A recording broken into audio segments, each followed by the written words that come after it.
Kobe, you know what the best combination? I don't know. Hold on. uh, Dark day. Oh, you know what the best combination there is for men? What's that, Barry? Love and turmoil, baby. I forgot how to set up the joke. What's going on, guys? My name is Barry. This is Colby. And this is who watches this.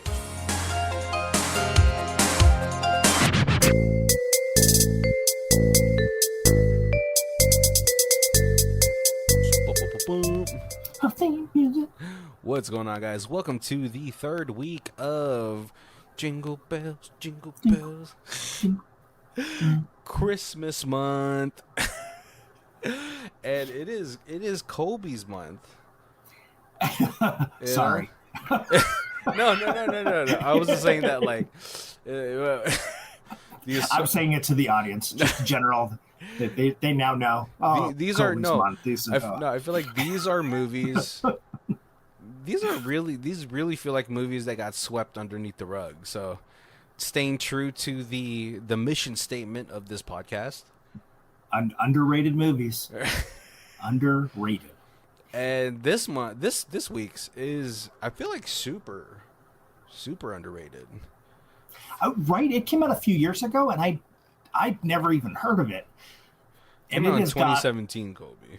Yeah, more than a few years. Yeah. And it is star power extraordinaire in here. Like, it is depends.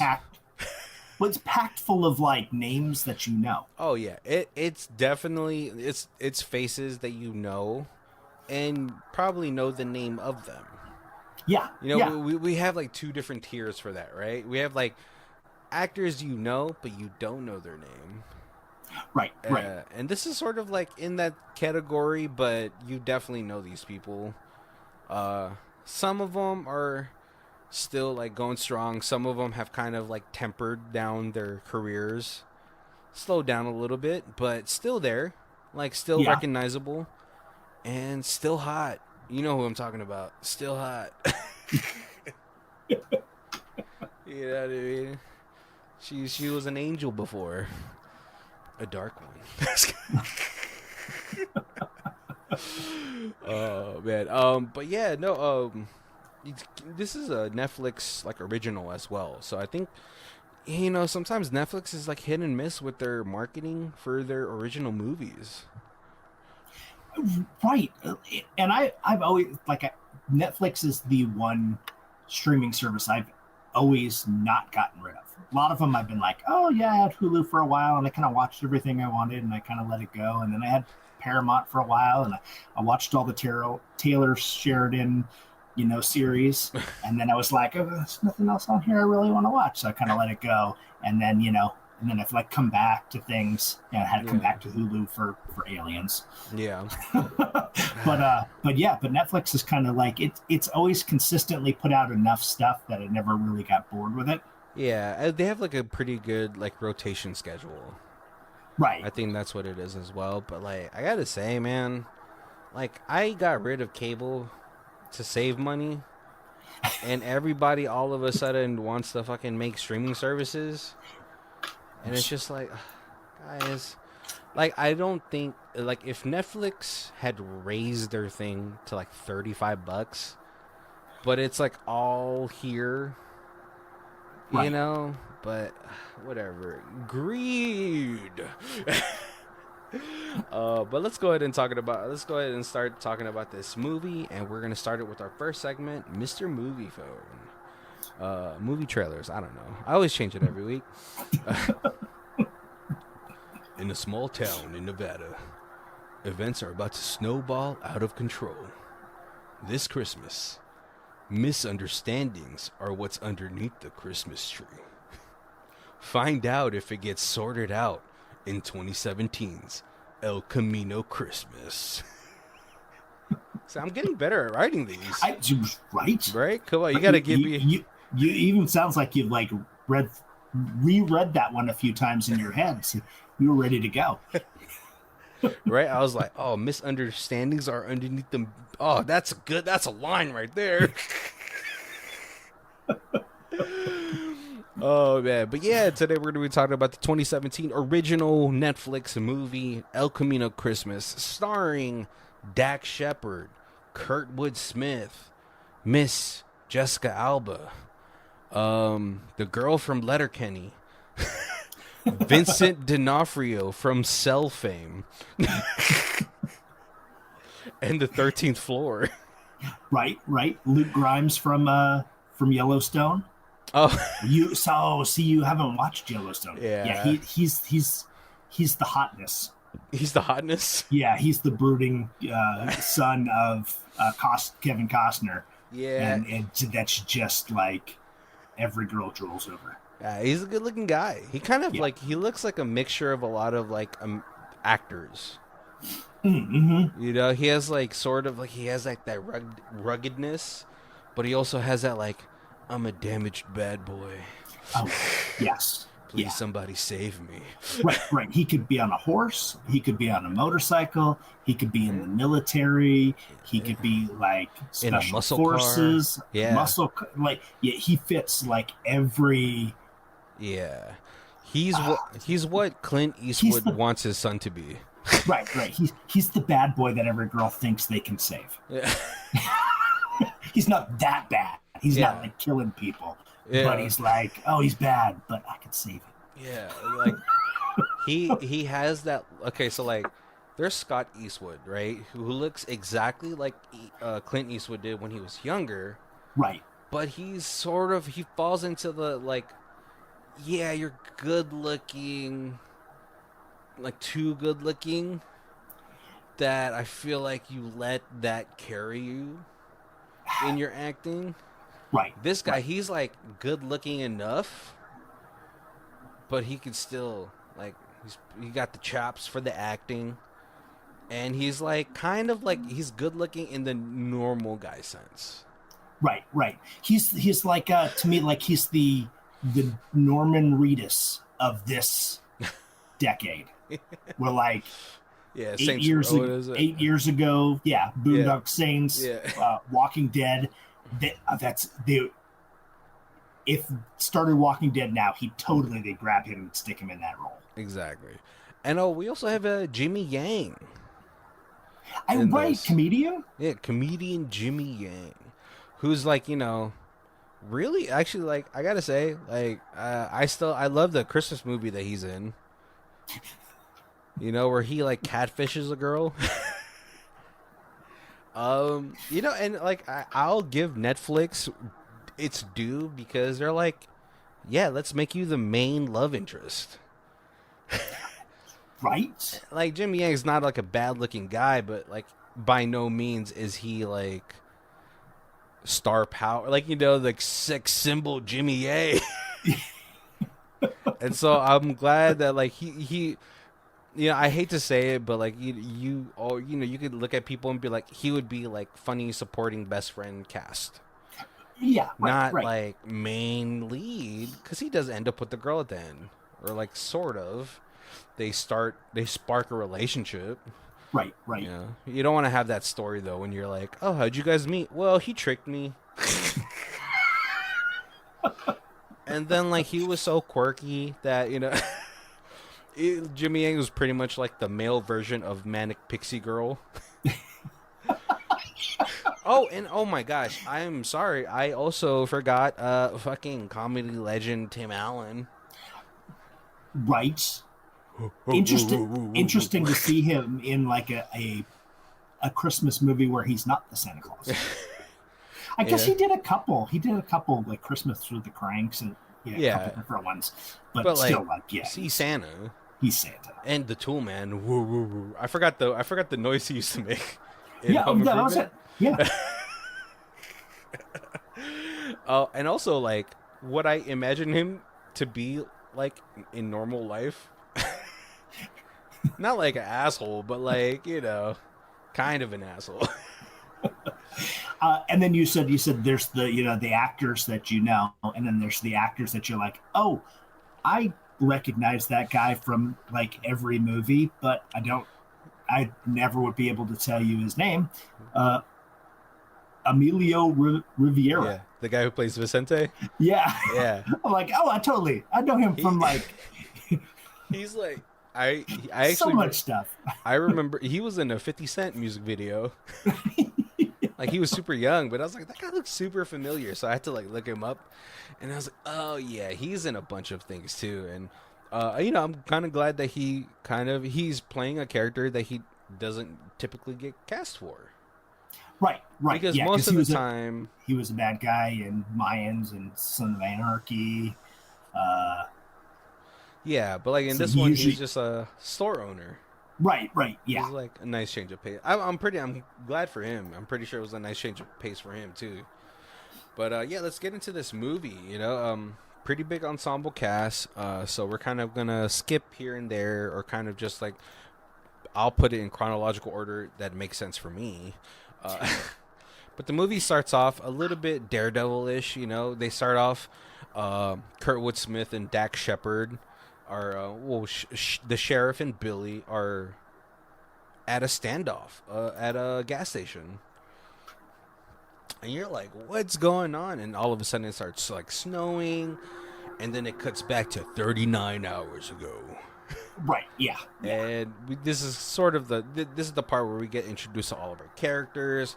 We have Katie and her son, who is possibly autistic. mm-hmm. Because like she's like, hey mom, I gotta go take my son to the doctor, see what's going on with him, because he doesn't talk. Right, nonverbal. Yeah, which is like, like if you've ever worked around, like I've worked around kids who are autistic, and yeah, like, they avoid eye contact, nonverbal. But she's kind of like, this is a small town in Nevada. It's El Camino, which Right, is that a real town? I don't even know. All right, well, We well, live there, and I don't know. Kobe's looking at, and she's kind of like upset about it. The doctor tries to tell her, and she kind of refuses it. The plight of a single mother, like, having a special needs kid kind of adds to your worries when you have a kid, especially when you're a single mom. And so I think she's just sort of in that situation where she's trying to deny that. Right. We also get introduced to Vince D'Onofrio, who is playing Carl? Yeah, Carl. Uh, you know, 30-year deputy veteran, but I mean, Yeah, yeah. Carl Hooker yeah, Carl Hook. What a name. and El Camino is not real. Okay. It could have been, It could have been, yeah. But kind of like he's Mr. Gonna retire soon. But he's also like, he talks about being a deputy for 30 years. I'm like, bro, you didn't make sheriff in 30 years? Come on, man. But yeah, a drunkard. He's drinking on the job. Right. Which you never want to see a police officer do. And then we get introduced to Dax Shepard, or as Billy, and he's manning the hotel front, where our main character, Eric Norris, comes into. Driving a pretty sweet car. Oh, no, sorry, before that, he does go to the diner, I believe. Or is it after? Well, we'll just go with it. Yeah, so, like, he gets introduced to Billy. Billy's like, oh, sweet car out there. What is it? I don't know what kind of car it is, but it has, like, that SS, and it's a muscle car. Chevelle? Right. Maybe. I think that's what it is. Don't know. But, Tell. while that's happening, Carl gets kind of like chewed out by Kurtwood Smith, who is the sheriff in there, and he's like, "God damn it, what are you doing, man? Get out of my chair. You haven't brought anybody in months. What are you doing? Where were you last night?" He's like, I was out patrolling. He's like, "No, you weren't, because your car is out there crooked as hell." As the time, as it was last night. Same as crooked as it was when I left last night. Yeah. Don't bullshit me. And I know what's in that coffee, Carl. And Carl's like, "Oh, man, I've been doing this for 30 years, but I've been serving this county and blah, blah, blah." But, you could see a crooked cop when you coming. Right, yeah. And he's like, "Carl, you've been falsely arresting people. Making up drug charges just to fill out your numbers. I have to, And it clean that is shit like up, man. they do like a little kind of montage of just how small and how boring Yeah. it's got to be for the cops because there's like you get Dak Shepard's out like talking to some lady who's like, I called the police because there's raccoons trying to eat my my crops, and it's like a blank desert field. Doesn't look like there's anything growing. That is at the end of the movie, Colby. Wouldn't it's at the beginning too? Oh, is it? Yeah, they're showing that Oh, like it kind of oh man. So like yeah, so while Billy and Eric are at the motel, um, Carl comes in and he's like, "Oh, nice car out there. What year is it?" He's like 70 something. And so Dax, Billy gives him the keys to the hotel, and Eric leaves, and Carl's like, "Oh, this is why this conversation gets brought up because Kurtwood Smith, the sheriff, talks to Carl about how what's it called? One of the boys out in town blew up their basement because he was making meth. Where were right, you? right, That's your department. Where were you? yeah. You know?" And so like Carl's like, "Oh yeah, look at that guy. Nice car. He's probably running drugs.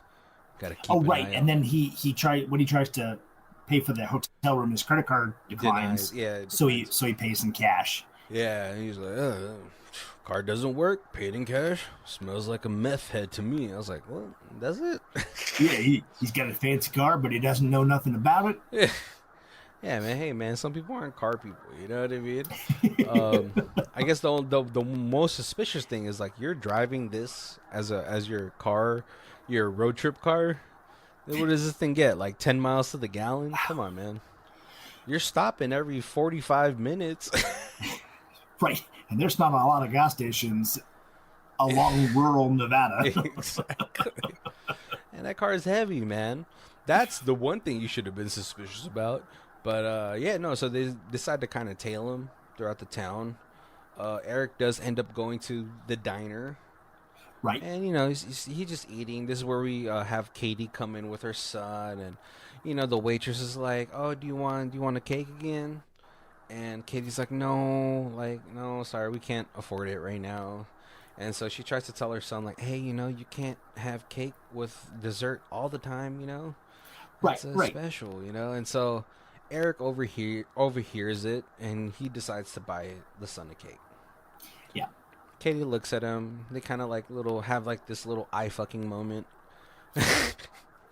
But he goes about his day. He's like, he's going to like, what's it called? He's going to the convenience store to buy some supplies. One of them is notably Drano.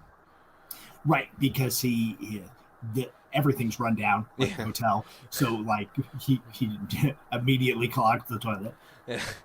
But Vincent D'Onofrio sees it. He's like, "You see that? That's one of the main ingredients for meth." I was like, I have no idea if that's fact. yeah, but I'm like, if it is, like, yo, you should not be smoking. Don't be smoking meth, man. Jesus. But he goes to like this apartment complex, and he's like looking at a letter, and so he's like, "All right, well, here, let me." He starts knocking on it, and Tim Allen answers. He's like, "Get the fuck out of here!" And he's like, "Hey, listen, man. Like, is there a Mike Holt here or Mike Roth?" Yeah. And he's like, "I don't know who the hell that is." He's like, "Oh, come on, man. Like, I mean, yeah, this letter's like 15 years old." But he's like, "Holy shit, 15 years old?" Look at this place. Who would live here for 15 years? Yeah, man. But he's like, "I've been here for 6." I was like, "Whoa, you're like halfway You're halfway. there." Yeah. But he's like, "Hey, sorry, man. Like, listen, man. Like, no, I don't know anything about the people that used to live here, so." Get the fuck out of here, right? But before like Eric leaves, he's like, "Hey, actually, you know what? There's this old vet that used to live here. I could tell you more about him if you buy me some liquor." Yeah. Look, you buy me some drinks. I'll tell you about it Yeah. over a beer. Which, like, what was strange to me is like before he got there, he went to the convenience store where he met Katie again, who's like turned around, both headphones in, reading a book, and he's like trying to grab her attention, and when he finally does to like tap her on the shoulder, she freaks out and acts like he was the problem. Right. Right. You're like, I really wanted him to be like, well, like I feel like you should probably have one headphone out just in case you need to talk to somebody. Cause And if you, yeah, right, you're at work, yeah, and it's slow. I understand. You're yeah, reading your book, or you're listening to music, but you're listening to music and reading a book, and facing the opposite way of the door. yeah. Yeah, I mean, there's a worst. counter right there. You put your book down there, and you could read it without straining your. I was like, whatever, people. And like at first, I thought maybe she doesn't recognize him for being the guy that bought the cake for his like son, but she's like, "Thanks for buying cake for my son." I was like, "Jesus." I, right. She's being It, so it mean. comes across like the poor kid was diabetic, and she was like, "You can't eat cake, you're gonna die," and then he buys it for her anyway. I'm probably being a little bit too hard because I'm also feeling like maybe she just has her guard up. You know. Right, and she was having a bad day. Her mom's kind of like, "Hey, I met a new man on Oh, Hinge or Hinge, Tinder or whatever," and and he's a dentist. yeah, And so like she's just like it's like her mom had her way too young. right. Yeah, so but yeah, no, after this, like yeah, he has the whole situation with Carl. He bought a bottle of like tequila, which I felt like it was like, well, do we have to go to the bar? I have a bottle of tequila right here. You could I, just have that. and doesn't he take a drink of it Yeah. Yeah, anyway? so like they're on the way to the bar. Like Tim Allen, he pulls out like some weed. He starts rolling it, and he's like, "Oh, you got some tequila, some Hornitos? Okay, let me have some right now."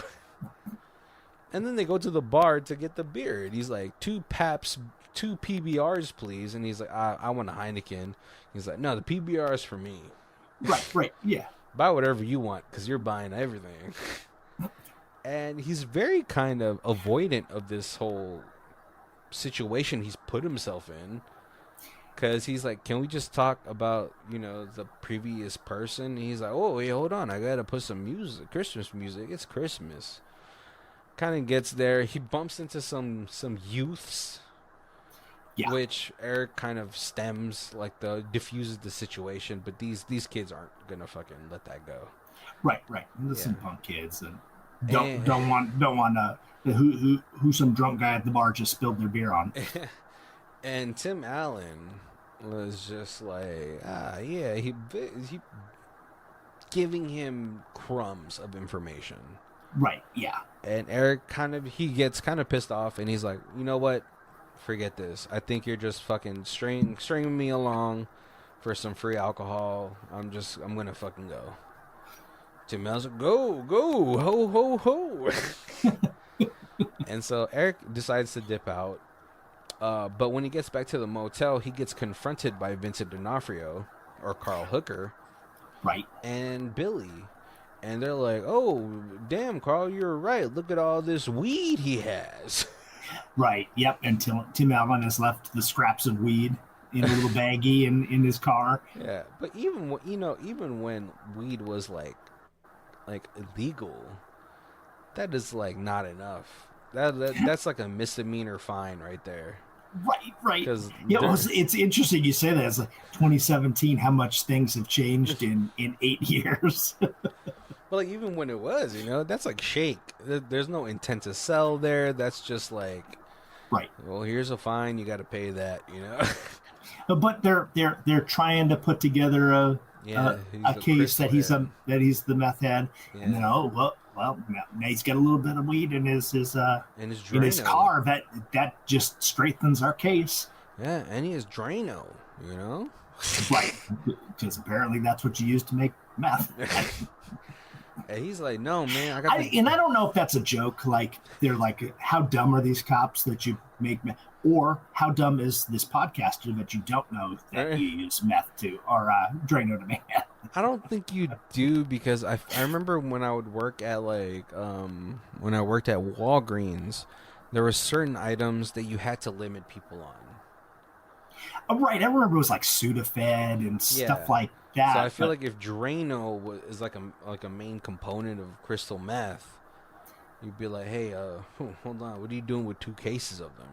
I don't need your information.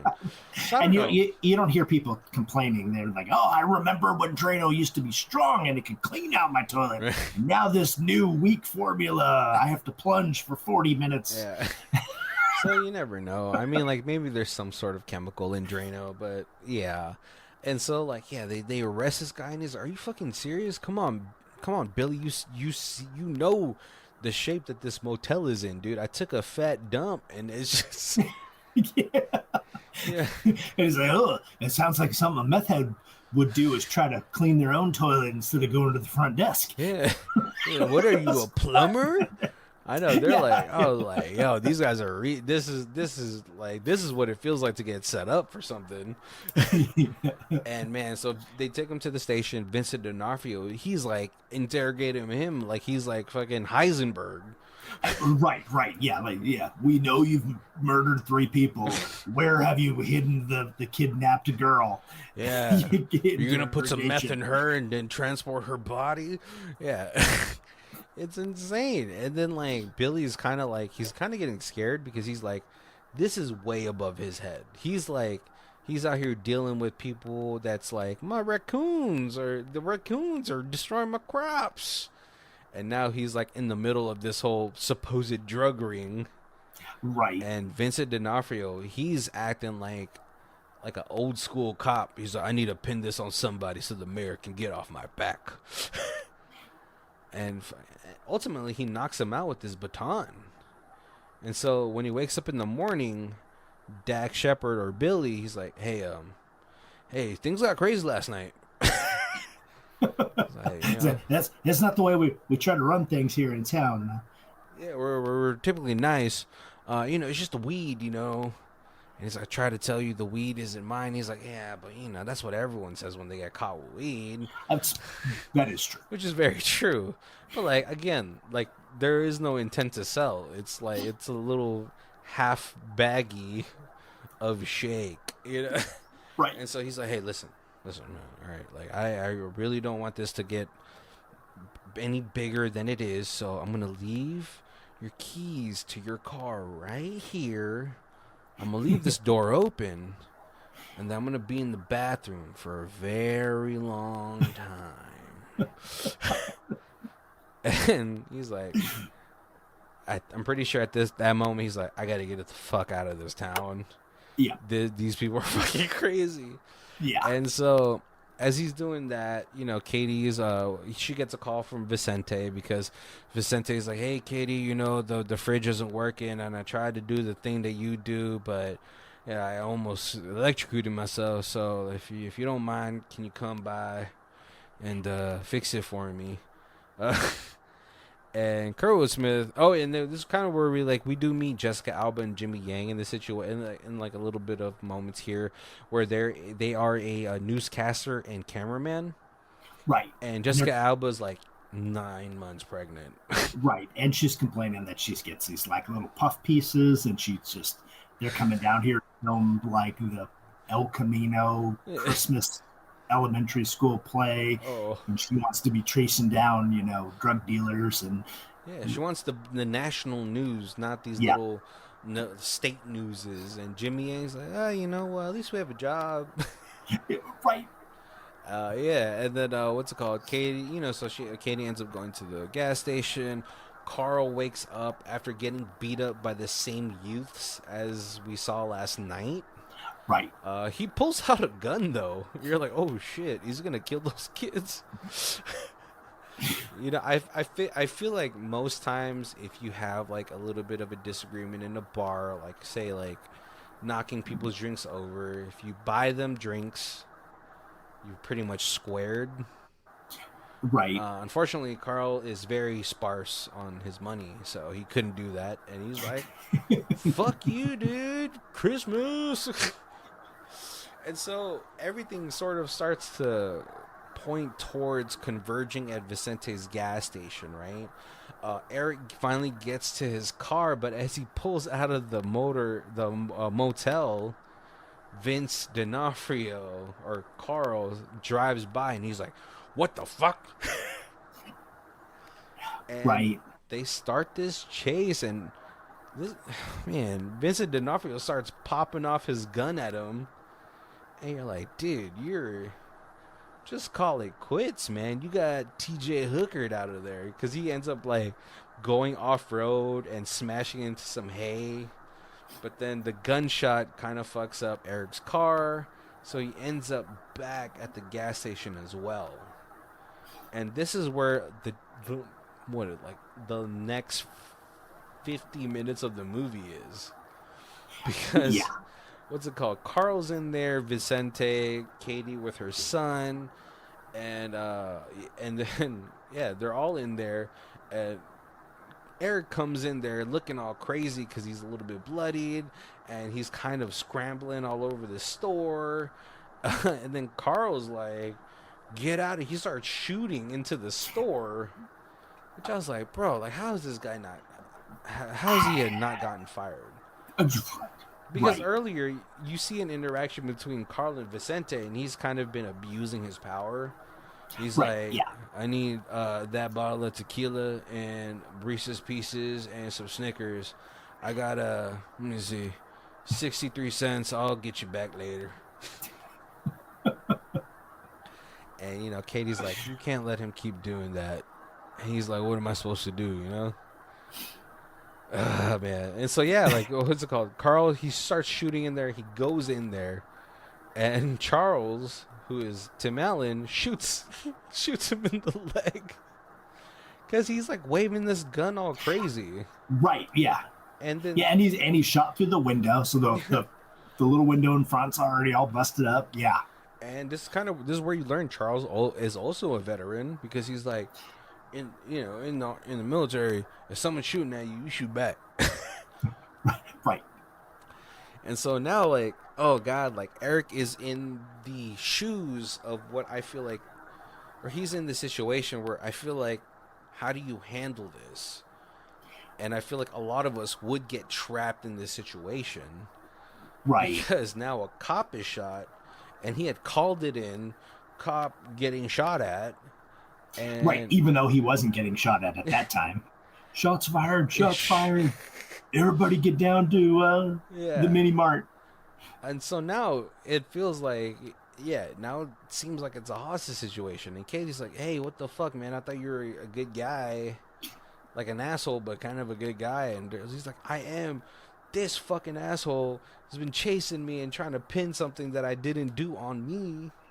Right. And so this is where, like, this is kind of like the hard portion of the movie to really talk about, just because now the rest of this movie is in this, like, I don't know, square foot, 2,000 square feet gas station. I think that's the size about of an apartment, right? Yeah. All right, like 9,000 square feet. And so they're all down, and they first get confronted with Billy and the sheriff. And they try to sneak in. Like, Kurtwood Smith is like, I'm going to take the back. You go wash the front. Right. And Eric is just trying to find a way to get out of the situation. So he tries to sneak out the back. But Vicente's like, hey, the back is locked, and you're not going to fit through the bars. Right. There's a little window, but but the back door's all locked up. And unfortunately, when he looks at that, Kurtwood Smith is also back there.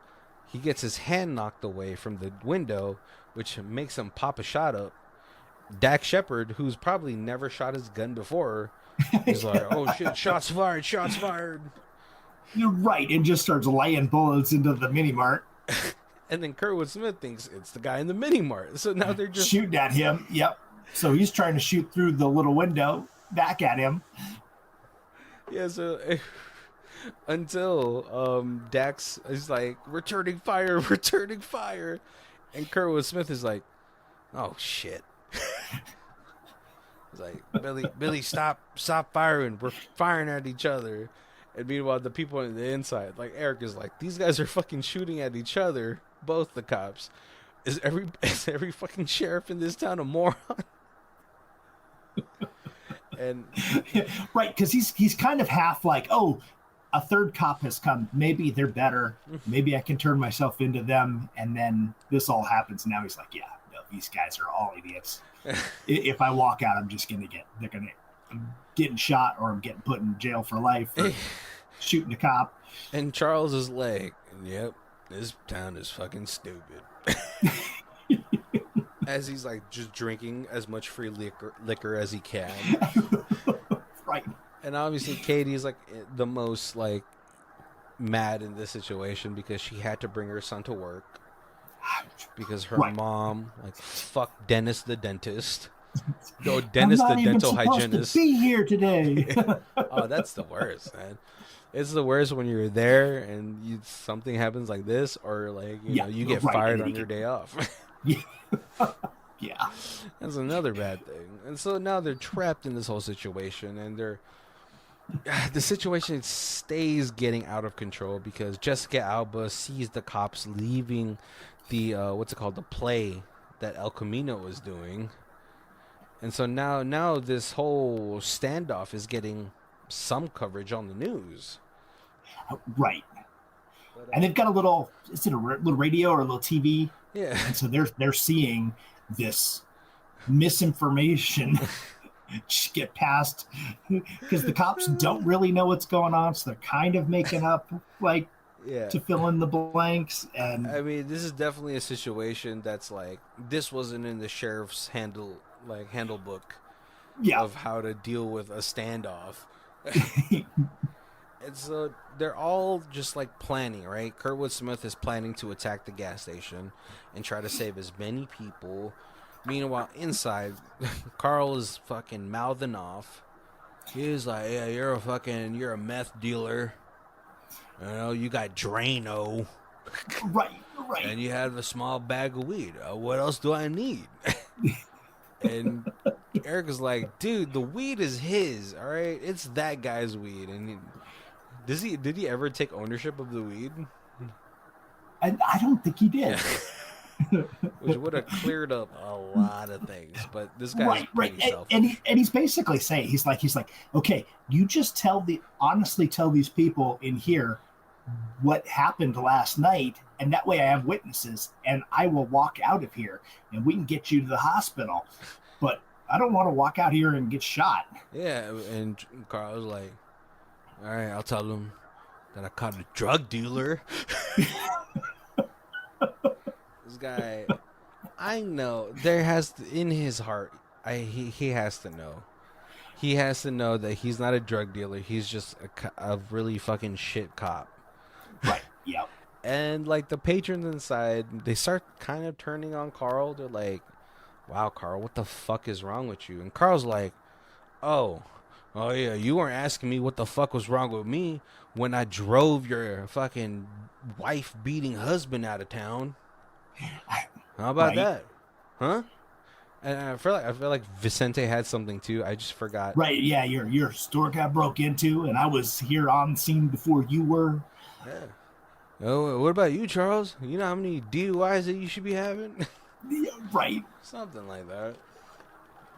And so, like, from what I gathered at that scene, I was like, well, maybe at a certain point, the dude did care about his job.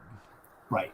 I don't know what made him stop caring and start fucking being a menace to society. Who knows? I'm pretty sure his wife left him. I feel like that's always like the trigger, of like going into psychosis. And so, but no, like so, like what's it called? Katie's kid, and he has to go use the restroom. So like Eric brings her there, and while they're there, they're kind of bonding. Eric fixes like the kid's RC car, and what's it called? Before that, Carl's like, "Why are you even here?" He's like, "I'm trying to look for my dad." All right, my mom has hundreds of letters from him, and the address is here, and he just never came back. So I just wanted to meet the guy. Right. Yeah. Yeah. And Carl's like, yeah, good cover story for a meth head. And that kind of gets Katie, though. That gets Katie and Vicente and even Charles. He's like, oh. Right, because it's kind of like you think it's only like one letter that he found, but then when the little kid's in the bathroom and he's talking to Katie, he says, he's like, yeah, like when my mom passed, like I found like hundreds of letters that he sent her. And And so, like, yeah. I feel like he's a much better person than she ever gave him credit for. So I just wanted to meet him. Yeah. Well, I mean, like, once you kind of, well, I'll talk about that later. But yeah, no, but then while that's happening, Carl's like talking to Vicente. He's like, "Hey, I got a 22 on my back. I'm gonna need you to take that, and then we can get out of this situation." And Right. Vicente is like, "Hey, man, it doesn't really seem like he wants to shoot any of us. Maybe you, but not us."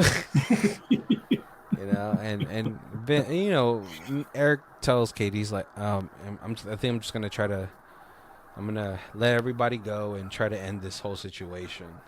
Right. Unfortunately, Kerwood Smith, he has another plan. He's like, we got to take this place before the feds come. Right. And now he's gotten the highway patrol Mm-hmm. all lined up. So now there's 12 cop cars out there or something. It's getting bad, right? And so when Katie and Eric finally get done with the bathroom, they kind of stroll back in there. Meanwhile, the police are closing in, and then all of a sudden, Carl gets a phone call on his BlueBerry or BlackBerry, which I was like, dude, why do you have a BlackBerry? It's 2017, you know. And It is El Camino. they're not backwards in technology too. You Um, don't know that.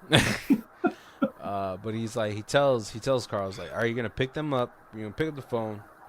I'm gonna cuff you. You're gonna pick up the phone, and you're gonna tell them I'm gonna release everybody, and that way everything is fucking like cool.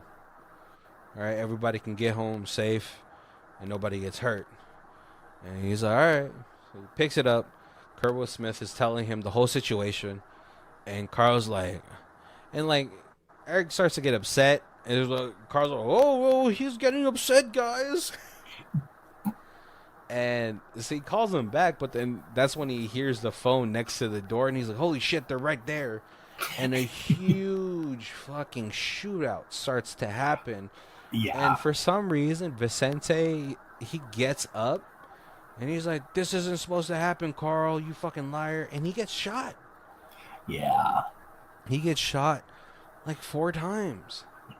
Meanwhile, Eric gets shot by Carl in this whole struggle, and then Eric shoots Carl. I was like, oh, finally. The true villain gets fucking shot. And But it does. It also then complicates things even more.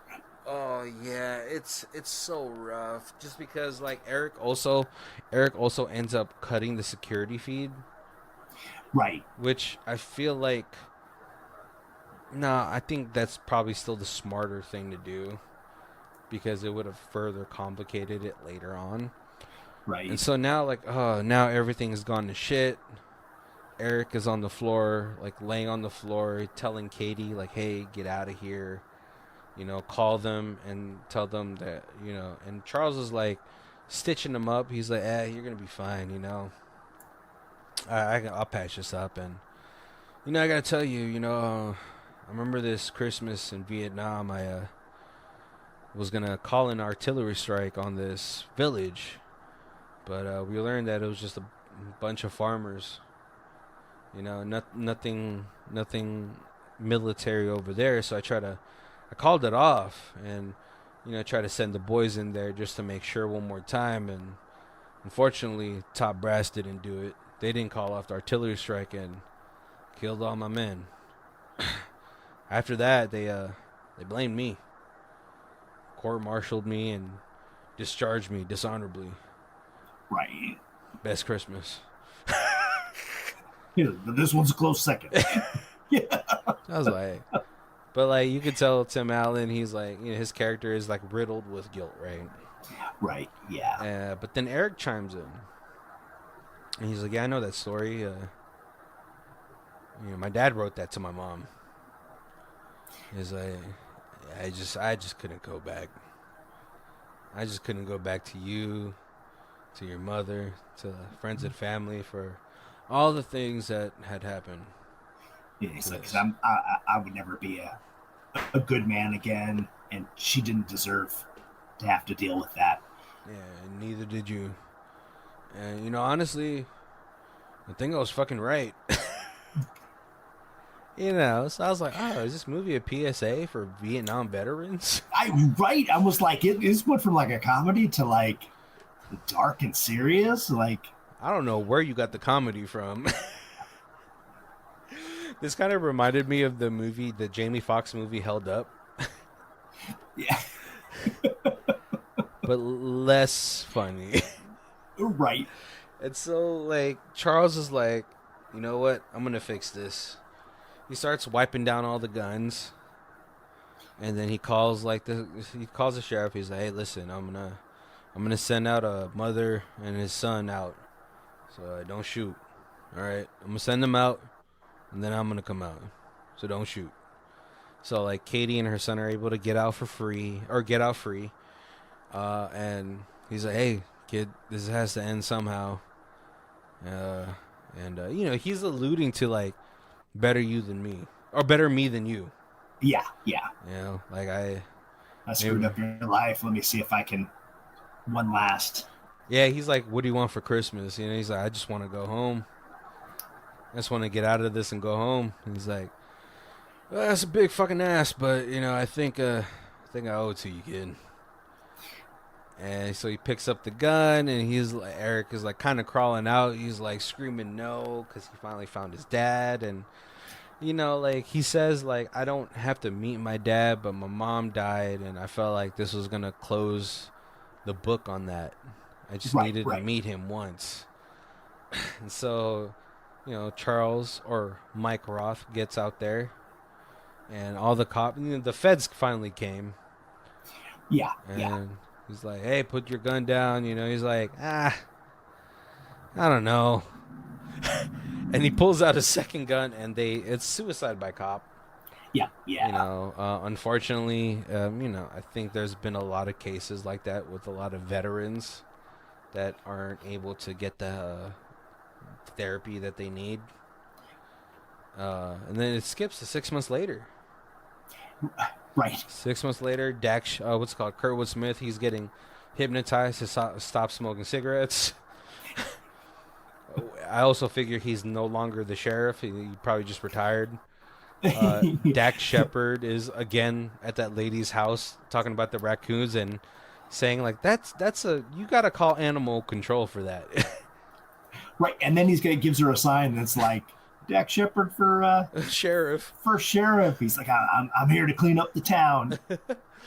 Yeah, and kudos to her because she does end up sticking it on her field. Um, what's it called? Oh, Vicente survives Right.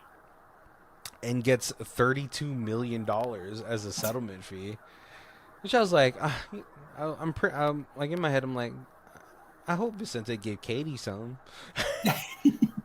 It seems like they're pretty close, because like Vicente also like at the beginning of the movie he had I think his spouse had passed away.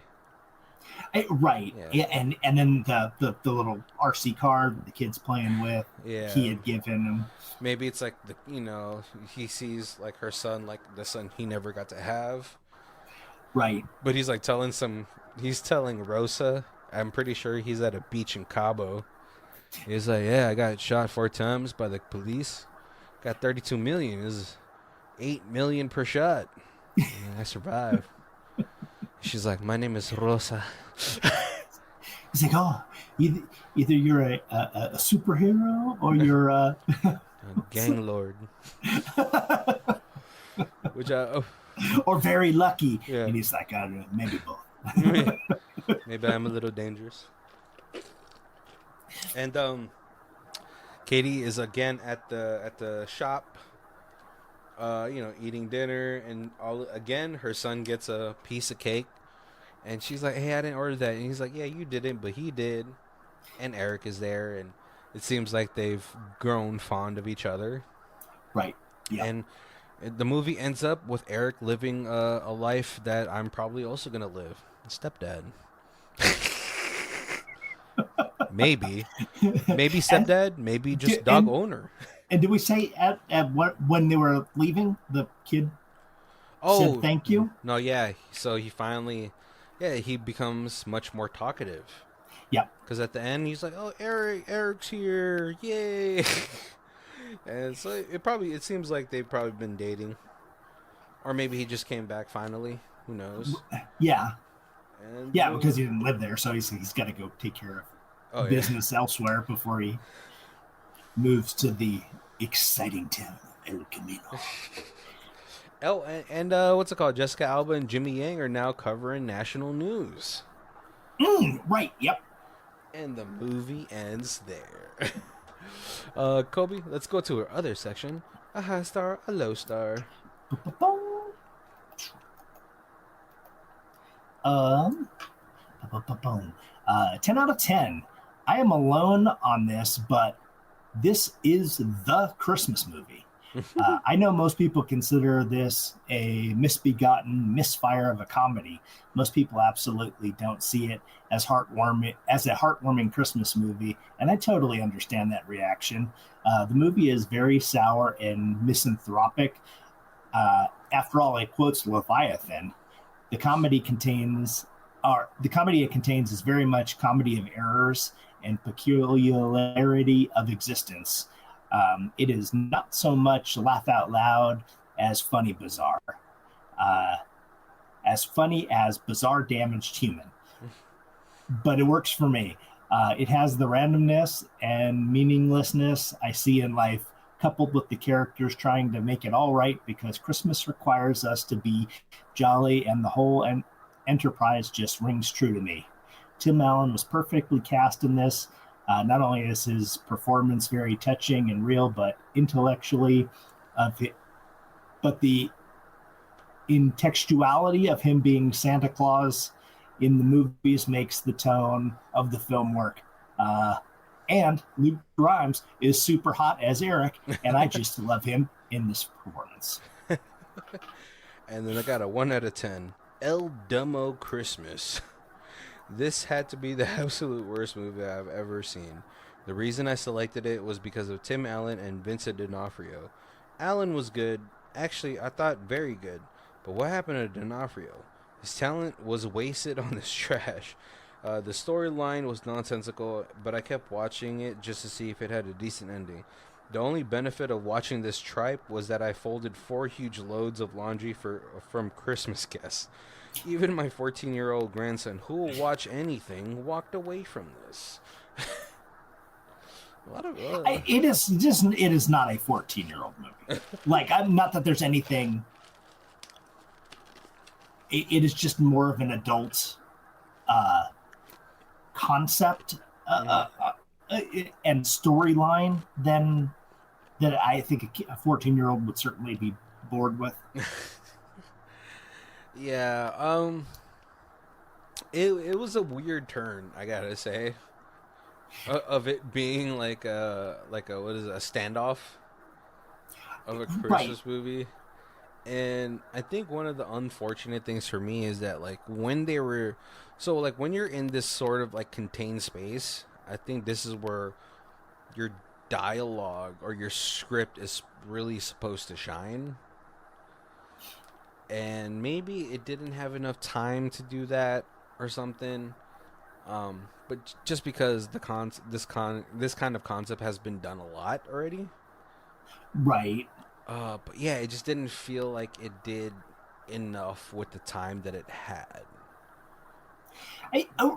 Some of the characters were really fleshed out pretty Yeah. well, but it felt like it, like you said, it needed a little longer and filled in those gaps because it feels like there was a couple like I love Jessica Alba, but Yeah.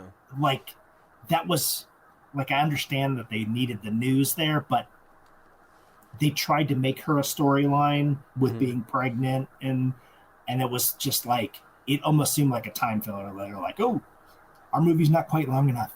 Let's do a little bit more with her. Yeah. Like it felt like yeah, I was like, wow, Jessica Alba is really falling out of the favor of being an A-list actor. Because she does all these like small things now. She does like I think she has like a TLC renovation show or something like that. So I was like, ah man. And then, oh, I do like the little RoboCop throwaway line with Kurtwood Smith.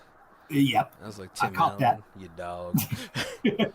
I was really hoping that Tim Allen would fix the refrigerator, and then like maybe get shocked. Oh, but yeah, like I don't know. It felt the script felt unfinished to me. Um, God, I really wanted to like I really wish they delved into the why the police force or like the sheriff's office was ill-equipped to deal with the situation. And I mean you can make your assumptions of knowing why. It's a small town. This doesn't happen in small towns. Right. But like I felt like you come on, you guys have to at least have a guideline.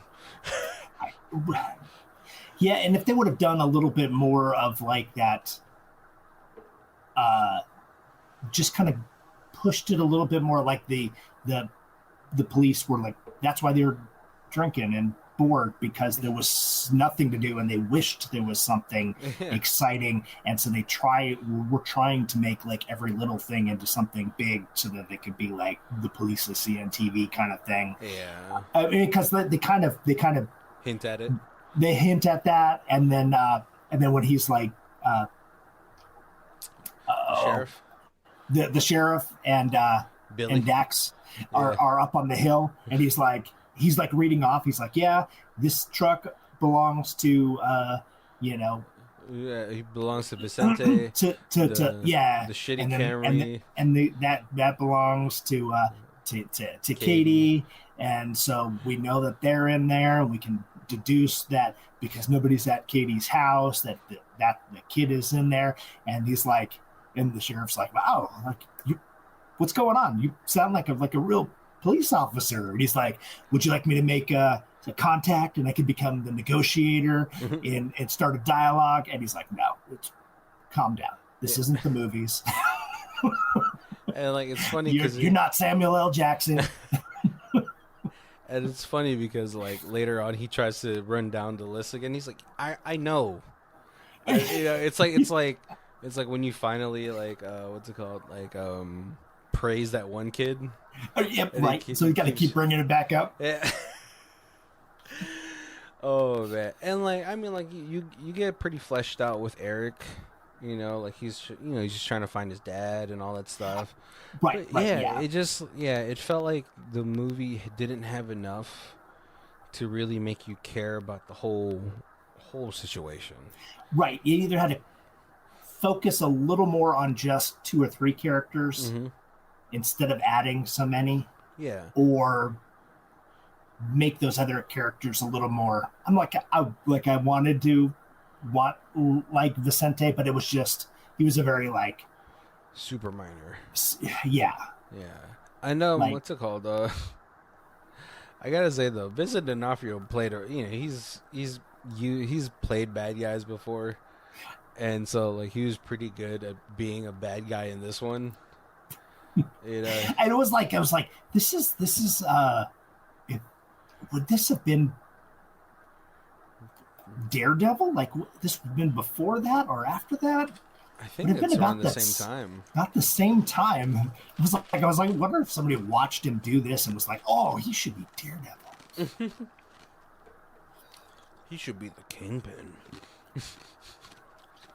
Oh, this would have been like right in the middle because he was in Daredevil from 2015 to 2018, and then this was 2017. Oh yeah, So this would have been like his summer break.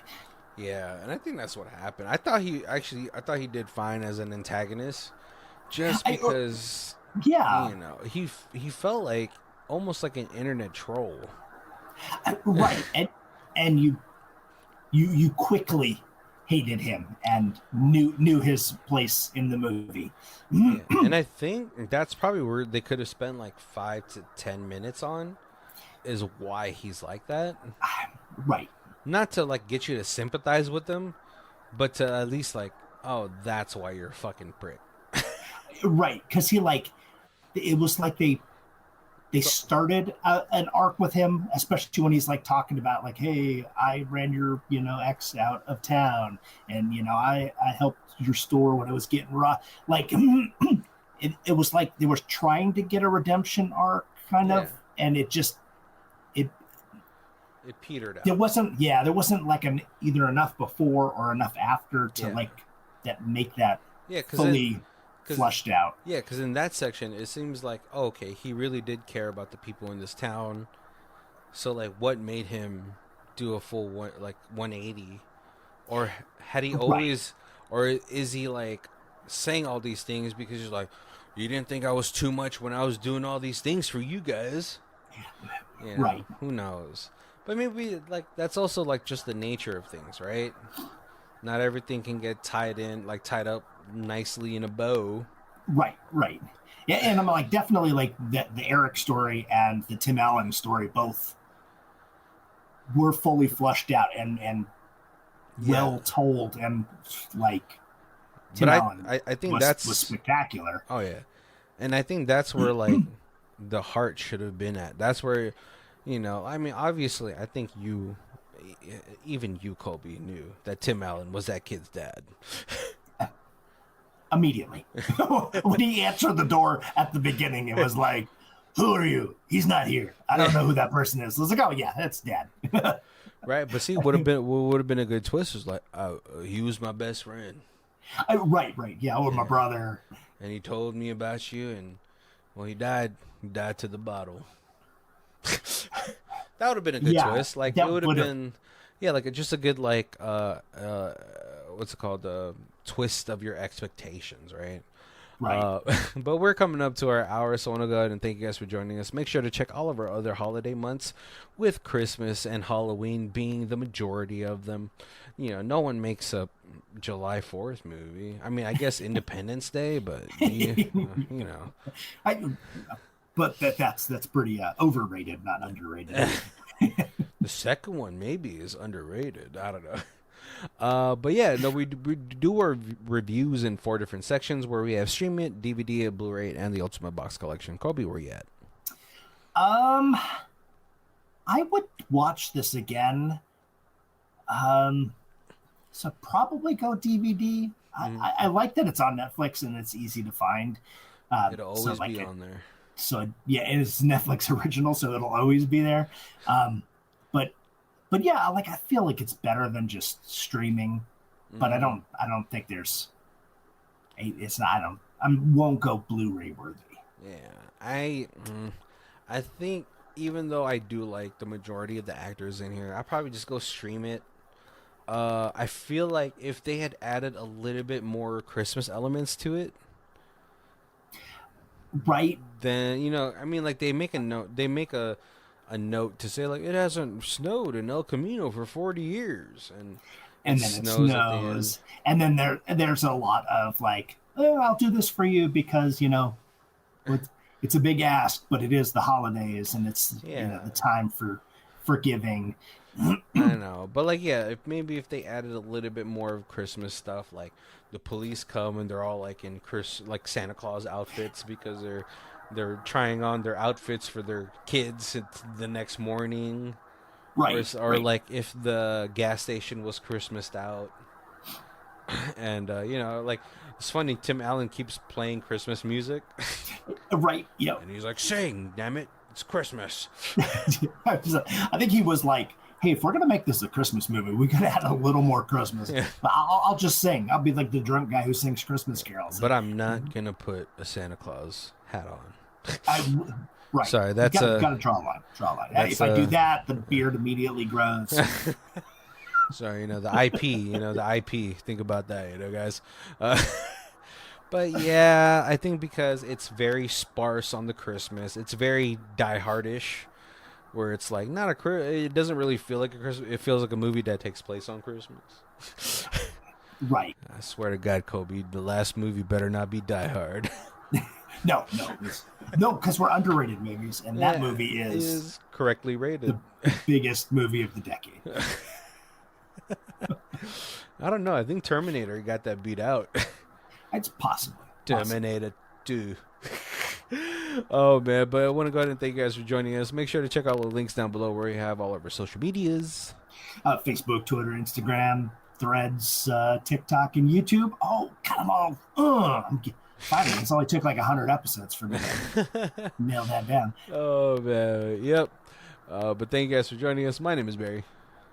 This is Colby. And this is Who Watches This. If you guys want to check out the theme music, it is Lee Rosevere. It's called Arcade Montage. It's on the Apple Music Podcast 3, and the Bandcamp is down below. Oh, thank you.